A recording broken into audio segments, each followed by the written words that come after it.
வணக்கம். தந்தையின் பாட்காஸ்ட் செய்திகளை வாசிப்பது பார்த்திவ். முதலில் தலைப்புச் செய்திகளை பார்க்கலாம். பிரதமர் மோடி அமைச்சரவையில் இடம்பெற்றவர்களுக்கு இலாக்காக்கள் ஒதுக்கீடு. மத்திய பணியாளர் நலன், அணுசக்தி துறை, விண்வெளித்துறை ஆகியவற்றை மீண்டும் தன்வசமே வைத்துக் கொண்டார் பிரதமர் மோடி. அனைத்து மாவட்ட ஆட்சியர்களுடன் இன்று முதல் 3 நாட்களுக்கு தலைமைச் செயலாளர் சிவதாஸ் மீனா ஆலோசனை. தமிழக அரசின் புதிய திட்டங்கள் குறித்து ஆலோசிக்கப்பட உள்ளதாக தகவல். ஜூலை 10ஆம் தேதி விக்கிரவாண்டி சட்டமன்ற தொகுதிக்கான இடைத்தேர்தல். ஜூலை 13ஆம் தேதி வாக்கு எண்ணிக்கை நடைபெறும் எனவும் அறிவிப்பு. புதிதாக 2 லட்சம் ரேஷன் அட்டைகள் வழங்கும் பணி தொடங்கியுள்ளது. உணவுப் பொருள் வழங்கல் துறை அறிவிப்பு. ICC T20 உலகக்கோப்பை கிரிக்கெட் தொடரின் 21வது லீக் போட்டியில் தென்னாப்பிரிக்க அணி அசத்தல். எளிய இலக்கை எட்டவிடாமல் வங்கதேச அணியை வீழ்த்தி த்ரில் வெற்றி. T20 உலகக்கோப்பை கிரிக்கெட் தொடரின் இன்றைய போட்டியில் பாகிஸ்தான் மற்றும் கனடா அணிகள் பலப்பரீட்சை. பாகிஸ்தான் வெற்றி கணக்கை தொடங்குமா என எதிர்பார்ப்பு. இனி விரிவான செய்திகள். பிரதமர் மோடி தலைமையிலான புதிய அமைச்சரவையில் அமைச்சர்களுக்கான துறைகள் ஒதுக்கீடு செய்யப்பட்டுள்ளன. மத்திய அமைச்சர் அமித்ஷாவுக்கு மீண்டும் உள்துறை ஒதுக்கப்பட்டுள்ளது. மத்திய அமைச்சர்கள் ராஜ்நாத் சிங்கிற்கு பாதுகாப்பு துறையும், ஜெய்சங்கருக்கு வெளியுறவுத்துறையும், நிர்மலா சீதாராமனுக்கு நிதித்துறையும் மீண்டும் ஒதுக்கப்பட்டுள்ளன. பிரதமர் மோடிக்கு விண்வெளி, அணுசக்தி, பணியாளர் நலன் ஆகிய துறைகள் ஒதுக்கப்பட்டுள்ளன. மத்திய அமைச்சர் நிதின் கட்கரிக்கு சாலை போக்குவரத்து மற்றும் நெடுஞ்சாலைத்துறை மீண்டும் ஒதுக்கப்பட்டுள்ளது. பாஜக தேசிய தலைவர் JP நட்டாவுக்கு அவர் 2014ஆம் ஆண்டில் பொறுப்பு வகித்த சுகாதாரத்துறை ஒதுக்கப்பட்டுள்ளது. ரயில்வே துறை அமைச்சராக இருந்த அஸ்வினி வைஷ்ணவிற்கு மீண்டும் அதே துறை வழங்கப்பட்டுள்ளது. தேசிய அரசியலுக்கு அழைத்து வரப்பட்ட மத்திய பிரதேச முன்னாள் முதல்வர் சிவராஜ் சிங் சௌஹானுக்கு விவசாயம் மற்றும் விவசாயிகள் நலத்துறை ஒதுக்கப்பட்டுள்ளது. கேரளாவில் இருந்து முதல் மக்களவை பாஜக எம்பியாக தேர்ந்தெடுக்கப்பட்டுள்ள நடிகர் சுரேஷ் கோபிக்கு சுற்றுலாத்துறை இணையமைச்சர் பதவி ஒதுக்கீடு செய்யப்பட்டுள்ளது. ஜோதிராதித்ய சிந்தியாவுக்கு தொலைத்தொடர்பு துறையும், பியூஷ் கோயலுக்கு மீண்டும் தொழில் வர்த்தகத்துறை ஒதுக்கப்பட்டுள்ளது. லோக் ஜனசக்தி கட்சி தலைவர் சிராக் பாஸ்வானுக்கு விளையாட்டுத்துறையும், கூடுதலாக உணவு பதப்படுத்துதல் துறையும் ஒதுக்கப்பட்டுள்ளது. கர்நாடக முன்னாள் முதல்வரும் மதச்சார்பற்ற ஜனதாதள தலைவருமான குமாரசுவாமிக்கு எஃகு மற்றும் கனரக தொழில்கள் துறை ஒதுக்கப்பட்டுள்ளது. தமிழகத்தைச் சேர்ந்த மத்திய இணையமைச்சர் முருகனுக்கு தகவல் மற்றும் ஒலிபரப்புத்துறையும், கூடுதலாக நாடாளுமன்ற விவகாரங்கள் துறையும் ஒதுக்கீடு செய்யப்பட்டுள்ளது. கடந்த பிப்ரவரி மாதம் மத்திய பிரதேசத்தில் இருந்து மீண்டும் மாநிலங்களவைக்கு தேர்ந்தெடுக்கப்பட்ட முருகன் கடந்த ஆட்சிக் காலத்தில் தகவல் மற்றும் ஒலிபரப்புத்துறை இணையமைச்சராக மட்டுமின்றி மீன்வளம், கால்நடை மற்றும் பால்வளத்துறை இணையமைச்சராகவும் பணியாற்றியவர் என்பது குறிப்பிடத்தக்கது. புதிதாக பதவியேற்ற பிரதமர் மோடி தலைமையிலான மத்திய அமைச்சரவையின் முதல் கூட்டம் பிரதமர் மோடி தலைமையில் நடைபெற்றது. பிரதமரின் இல்லத்தில் நடைபெற்ற இந்த கூட்டத்தில் ராஜ்நாத் சிங், அமித்ஷா, நிதின் கட்கரி, சிவராஜ் சிங் சௌஹான், நிர்மலா சீதாராமன் உள்ளிட்ட மத்திய அமைச்சர்கள் கலந்து கொண்டனர். முதல் கூட்டத்தில் நாட்டில் உள்ள நகர்ப்புற மற்றும் ஊரக பகுதிகளில் பிரதமரின் ஆவாஸ் யோஜனா திட்டத்தின் கீழ் மேலும் 3 கோடி வீடுகள் கட்ட நிதியுதவி வழங்க மத்திய அமைச்சரவை ஒப்புதல் வழங்கியுள்ளது. இந்த திட்டத்தின் கீழ் கடந்த 10 ஆண்டுகளில் 4.21 கோடி இலவச வீடுகள் கட்டப்பட்டுள்ளன. மேலும் 3 கோடி இலவச வீடுகள் கோடிக்கணக்கான இந்தியர்களுக்கு கௌரவம் அளிக்கும் என்று பிரதமர் நரேந்திர மோடி பெருமிதம் தெரிவித்துள்ளார். பிரதமர் மோடி தலைமையில் நடைபெற்ற மத்திய அமைச்சரவை கூட்டத்தில் ஊரக மற்றும் நகர்ப்புற பகுதிகளில் மேலும் 3 கோடி இலவச வீடுகள் கட்ட ஒப்புதல் வழங்கப்பட்டுள்ளது. இதுகுறித்த கருத்து தெரிவித்துள்ள பிரதமர் மோடி, இந்தியர்களுக்கு வாழ்க்கை மற்றும் கண்ணியத்தை வழங்கும் வகையில் பிரதமர் ஆவாஸ் யோஜனா திட்டம் விரிவுபடுத்தப்படும் என்று கூறியுள்ளார். தமிழகத்திற்கு 5700 கோடி ரூபாய் உட்பட மாநிலங்களுக்கான வரி பகிர்வாக 1,39,750 கோடி ரூபாயை மத்திய அரசு விடுவித்துள்ளது. மத்திய நிதி அமைச்சகம் வெளியிட்டுள்ள அறிவிப்பில் உத்தரப்பிரதேசத்திற்கு 25,069 கோடி ரூபாயும், மேற்கு வங்கத்திற்கு 10,513 கோடி ரூபாயும், ராஜஸ்தானுக்கு 8,421 கோடி ரூபாயும், ஒடிஷாவுக்கு 6,327 கோடி ரூபாயும் விடுவித்துள்ளது. இதேபோன்று மத்திய பிரதேசத்திற்கு 10,970 கோடி ரூபாயும், மகாராஷ்டிராவிற்கு 8,828 கோடி ரூபாயும், பீகாருக்கு 14,056 கோடி ரூபாயும், ஆந்திராவுக்கு 5,655 கோடி ரூபாயும் மத்திய அரசு விடுவித்துள்ளது. தமிழக அரசின் புதிய திட்டங்கள் குறித்து தலைமைச் செயலாளர் இன்று முதல் மாவட்ட ஆட்சியர்களுடன் ஆலோசனை நடத்தவுள்ளார். நாடாளுமன்ற தேர்தல் நடத்தை விதிமுறைகள் முடிவுக்கு வந்த நிலையில் தமிழக அரசின் புதிய திட்டங்கள் குறித்த அறிவிப்புகள் விரைவில் வெளியாக உள்ளதாக கூறப்படுகிறது. இது தொடர்பாக அனைத்து மாவட்ட ஆட்சியர்களுடன் தலைமைச் செயலாளர் சிவதாஸ் மீனா இன்று முதல் ஆலோசனை நடத்தவுள்ளார். ஜூன் 11, 13 மற்றும் 15 ஆகிய 3 நாட்களில் 3 கட்டங்களாக மாவட்ட ஆட்சியர்களுடன் ஆலோசனை நடைபெறவுள்ளது. தமிழக முதல்வரின் புத்தாக்க தொழில் திட்டத்தால் நாட்டிலேயே முதல் முறையாக தமிழ்நாடு பட்டியலின பழங்குடியின இளைஞர்கள் தொழில் முகவர்களாக உயர்ந்து சாதனை படைத்துள்ளனர் என்று தமிழ்நாடு அரசு தெரிவித்துள்ளது. இதுகுறித்து தமிழக அரசு வெளியிட்டுள்ள அறிக்கையில், முதல்வர் ஸ்டாலின் தலைமையிலான அரசு 2021ஆம் ஆண்டு பொறுப்பேற்ற பிறகு தமிழ்நாட்டில் 6384 புத்தொழில் நிறுவனங்கள் புதிதாக தொடங்கப்பட்டுள்ளன என்று தெரிவிக்கப்பட்டுள்ளது. திமுகவின் நாடாளுமன்ற குழு தலைவராக கனிமொழி நியமனம் செய்யப்பட்டுள்ளார். மக்களவை, மாநிலங்களவை இரு அவைகளுக்கும் சேர்த்து திமுக நாடாளுமன்ற குழு தலைவராக கனிமொழி நியமிக்கப்பட்டுள்ளார். மக்களவை குழு தலைவராக டி.ஆர். பாலுவும், மக்களவை குழு துணைத் தலைவராக தயாநிதி மாறனும், மக்களவை கொறடாவாக ராசாவும் நியமிக்கப்பட்டுள்ளனர். இதேபோன்று மாநிலங்களவை குழு தலைவராக திருச்சி சிவா நியமனம் செய்யப்பட்டுள்ளார். மாநிலங்களவை குழு துணைத் தலைவராக மு. சண்முகம், மாநிலங்களவை கொறடாவாக பி. வில்சன், இரு அவைகளின் பொருளாளராக எஸ். ஜெகத்ரட்சகன் உள்ளிட்டோரை நியமித்து முதலமைச்சர் மு. ஸ்டாலின் உத்தரவிட்டுள்ளார். தமிழக விரோத போக்கை மத்திய அமைச்சரவையில் பாஜக கடைபிடிப்பதாக குற்றம் சாட்டியுள்ள காங்கிரஸ் எம்பி ஜோதிமணி, நிர்மலா சீதாராமனையும் ஜெய்சங்கரையும் தமிழ்நாட்டு பிரதிநிதியாக பார்க்க முடியாது என்றார். இந்த அமைச்சரவையை பொறுத்த வரைக்கும் இதில் தமிழ்நாட்டுக்கு ஏறக்குறைய ஒரு பெரிய பிரதிநிதித்துவம் இல்லாத ஒரு சூழல் இருக்குது. தமிழ்நாட்டிற்கு எவ்வளோ பெரிய பேராபத்துகள், இயற்கை சீற்றங்கள் ஏற்பட்டாலும் மத்திய அரசாங்கமோ பிரதமரோ திரும்பி கூட பார்க்காத ஒரு சூழல் இருக்குது. அதை மீண்டும் பாஜகவினுடைய தமிழர் விரோத போக்கை, தமிழ்நாடு விரோத போக்கை இந்த அமைச்சரவையிலையும் அவங்க கடைபிடிக்கிறாங்க நான் நினைக்கிறேன். நீங்கள் நிர்மலா சீதாராமன் அவர்களையும் ஃபாரின் மினிஸ்டர் ஜெய்சங்கர் அவர்களையும் ஒரு தமிழ்நாட்டின் பிரதிநிதியாக நம்ம பார்க்க முடியாது. தமிழகம் முழுவதும் பள்ளிகள் திறக்கப்பட்டுள்ள நிலையில் பள்ளிக் கல்வித்துறை சார்ந்த புதிய வழிகாட்டி நெறிமுறைகளை தலைமைச் செயலாளர் சிவதாஸ் மீனா வெளியிட்டுள்ளார். அதில் பள்ளிக் கல்வித்துறை சார்ந்த திட்டங்கள் மாணவர்களை முறையாக சென்றடைகிறதா என்று கண்காணிக்க செய்ய வேண்டும் என்று உத்தரவிடப்பட்டுள்ளது. பள்ளி செல்லாத மாணவர்களை கண்டறிந்து நடவடிக்கை எடுப்பது, குழந்தை திருமணங்கள் நடைபெறுகிறதா என்பதை கண்காணித்து உரிய நடவடிக்கை எடுப்பது ஆகிய பணிகளை மேற்கொள்ள வேண்டும் என்றும் அறிவுறுத்தப்பட்டுள்ளது.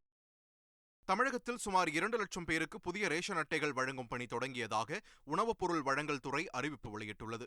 நாடாளுமன்ற தேர்தல் நடத்தை விதிகள் அமலில் இருந்ததால் புதிய ரேஷன் அட்டை வழங்குவது நிறுத்தி வைக்கப்பட்டது. தற்போது நாடாளுமன்ற தேர்தல் முடிவடைந்த நிலையில் சுமார் 2 லட்சம் பேருக்கு புதிதாக ரேஷன் அட்டைகள் வழங்கும் பணி தொடங்கியுள்ளதாக உணவுப் பொருள் வழங்கல் துறை அறிவித்துள்ளது. தமிழ்நாடு அரசின் திட்டங்கள் குறித்து பொதுமக்கள் அறிந்து கொள்ளும் வகையில் செய்தி மக்கள் தொடர்பு துறையில் புதிய வாட்ஸ்அப் சேனல் தொடங்கப்பட்டுள்ளது.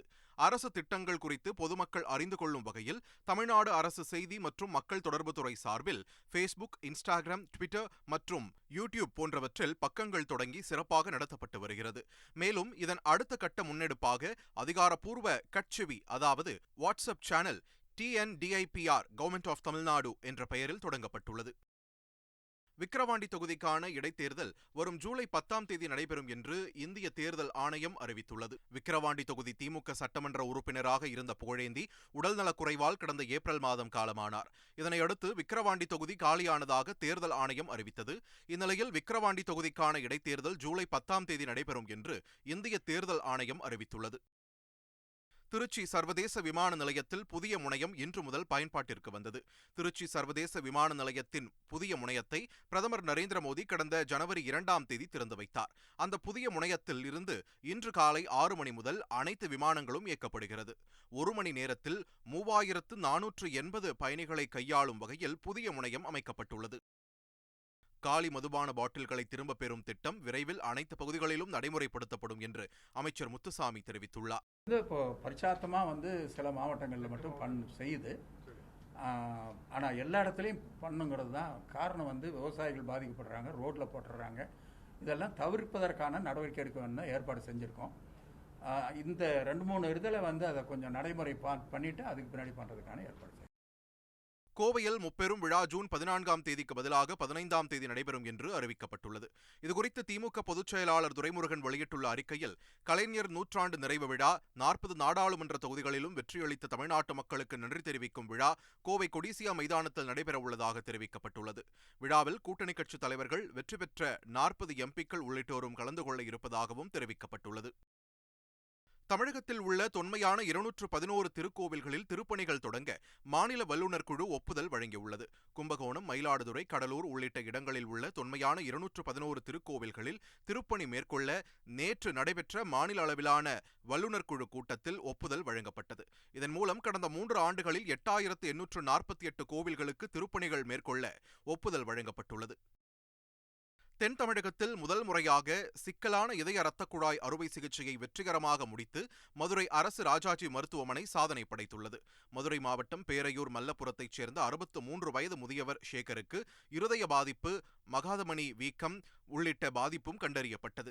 இதையடுத்து மதுரை அரசு ராஜாஜி மருத்துவமனையில் அனுமதிக்கப்பட்ட சேகருக்கு இதய ஸ்டண்ட் சிகிச்சை, மகாதமணி வீக்கத்திற்கான அறுவை சிகிச்சை உள்ளிட்ட 3 அறுவை சிகிச்சைகளையும் மருத்துவக் குழுவினர் 8 மணி நேரத்தில் வெற்றிகரமாக செய்து முடித்துள்ளனர்.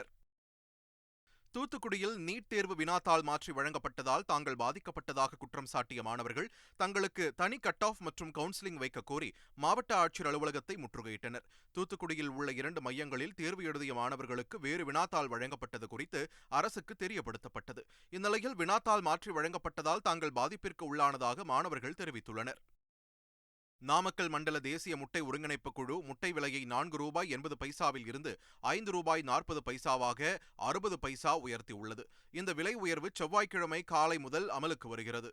தொடர்ந்து குறைந்து வந்த முட்டை விலை ஒரே நாளில் அதிரடியாக 60 பைசா உயர்ந்துள்ளது குறிப்பிடத்தக்கது.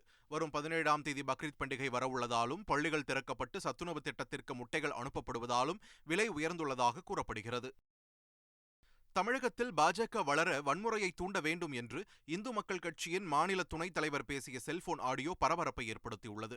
நெல்லை தெற்கு மாவட்ட பாஜக தலைவராக பொறுப்பு வகிக்கும் தமிழ்ச்செல்வனும் இந்து மக்கள் கட்சி நிர்வாகி உடையார் என்பவரும் பேசிய செல்போன் ஆடியோ வெளியாகி பெரும் சர்ச்சையை ஏற்படுத்தியுள்ளது. மக்களவைத் தேர்தலில் நெல்லை பாஜக வேட்பாளர் நயினார் நாகேந்திரன் கட்சி நிர்வாகிகளை நம்பாமல் உறவினர்களை நம்பியதால் தோற்றதாகவும், தமிழகத்தில் பாஜக வளர வன்முறையை தூண்ட வேண்டும் என்றும் இருவரும் பேசியிருப்பது பரபரப்பை ஏற்படுத்தியுள்ளது.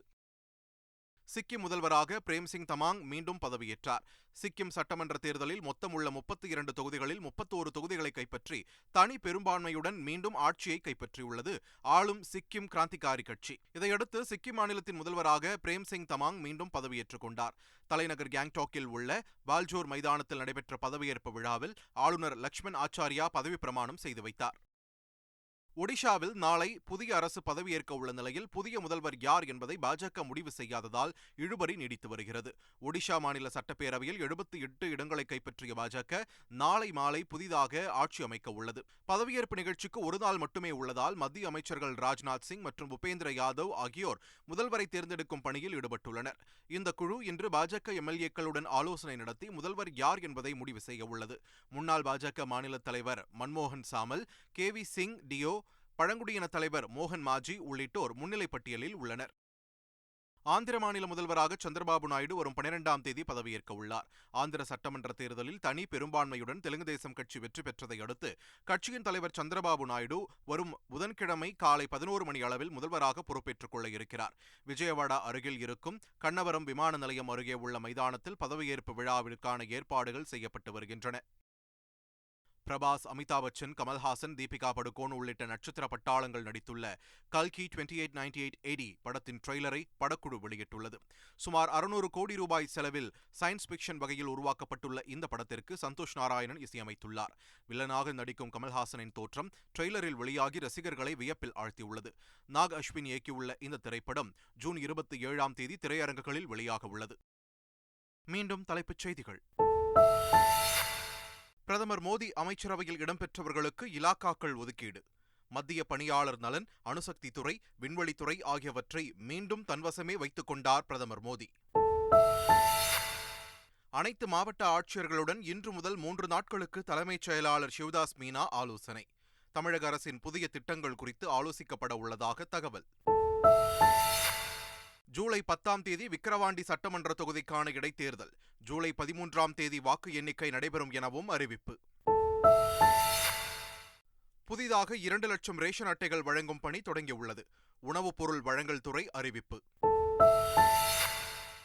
ICC T20 உலகக்கோப்பை கிரிக்கெட் தொடரின் 21வது லீக் போட்டியில் தென்னாப்பிரிக்க அணி அசத்தல். எளிய இலக்கை எட்டவிடாமல் வங்கதேச அணியை வீழ்த்தி த்ரில் வெற்றி. T20 உலகக்கோப்பை கிரிக்கெட் தொடரின் இன்றைய போட்டியில் பாகிஸ்தான் மற்றும் கனடா அணிகள் பலப்பரீட்சை. பாகிஸ்தான் வெற்றி கணக்கை தொடங்குமா என எதிர்பார்ப்பு. இத்துடன் தந்தியின் பாட்காஸ்ட் செய்திகள் நிறைவு பெறுகின்றன. வணக்கம்.